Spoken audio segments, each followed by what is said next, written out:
dal leen ak jàmm ñu xëy tàqañ yéene kaay xëyndoo tàmbale kook direct news nag dikkaat na ci fanweeri at ak juróom benn yi nga xamante ni def na ko gannaaw bu mu dëddoo àdduna moom Cheikh Anta Diop liggéeyam nag ba saa si tembe ñu ngi koy fàttaliku la seconde mort de Cheikh Anta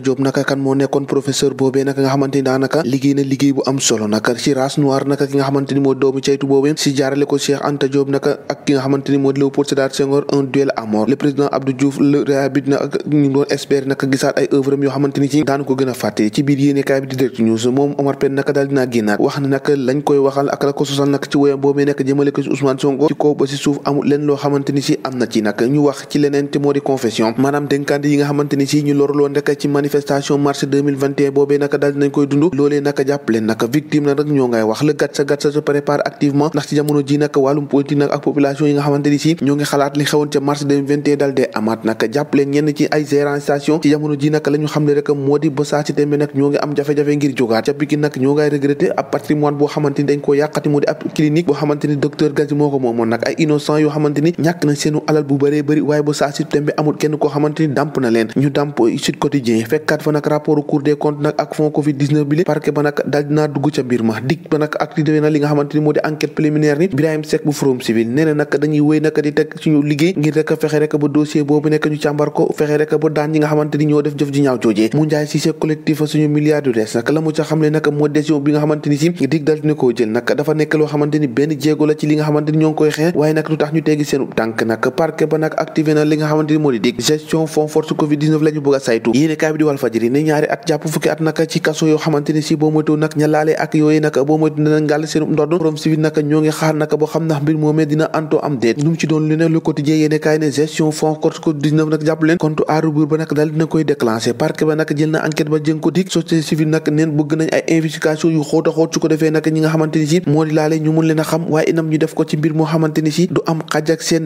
lépp la ñu war a yemale ba tey vox populi desaat ci mbir moomee ak procureur bi nga xamante ni ubbi na rek li nga xamante ni si moo di enquête bi suñu milliard du res nag ñoom si jamono ji bëgg nañ ñu gën a leeral mbir moomee ndax jàpp na ne fi mu noonu nag dañoo war a leeral mbir moomee ndax xaal boobee warta mun a reesee noonu ndax buñ ko defee rek mun na indi beneenu jafe-jafe rapport Cour des comptes boobee l'observateur ci la dikkaat nee na suñu milliards yooyu nag jàpp leen à cœur des enquêtes les premières convocations boobu nag ci ayu bés bi lañ koy envoyé jëm ci interdiction képp koo xamante ni laal na mbir moomee nag doo génn dëkk bi traque jëm ci complice ak gros risque yi nga xamante ni si moo ñeel rek wàllum patrimoine ak mise en cause yi dik moom jël na mbir moo teg en place ab unité spéciale ngir fexe ba leeral boor moomee li leeragut ci moom ci wàllum yoon moo di Ousmane Sonko beneen plainte nag jal daa ngàcc ci kawam nag moom Ousmane Sonko ab policier bu tudd nag Frédéric Napal moom nag moo saisi parquet bi nag jëm ci mise en danger boo xamante ni si moom nañ ko daal dee teg rek waaye itam appel au meurtre loolee tax nag nekk fi ñu doon ni Ousmane Sonko beneen plainte nag dal dee ngàcc ci kawam les échos dikkaat ci neen te moo di complexe Cheikh Ahmadou Bamba boobee nag ca Touba jàppale na Serigne Mountakha ci biir yéenekaay bi na ma ko tuddee moo di Serigne Mountakha tëjaat na yeneen i kaso Macky Sall bëggoon na construire complexe boobee waaye nag ñoom waa Touba ñoo ko dal dee tabax complexe boobee nag jàpp leen 37 milliards lañ ci dal dee dugal nag ci 30 hectares ñu tàmb ko foofee ca Touba loolee nag doon li nga xamante ni ab jéegul bu mag a mag la bu am ci yoonu ko Mouride nag ñu wax ci leneen ca tribunal bu Ndakaaru ab waaye woo xamante ni si 60 ans la am maanaam juróom benn fukki at moom nag moo teewoon benn accident ba mu fa teewee nag la mu fa def rek moo di sàcc ordinateur ak airport yi nga xamante ni si victime bi moom la amoon cay Sénégal chaque jour ak dossier bu bees dangay seet li rek ñoo ko déggandoo jàngeen jëf ba ëllëg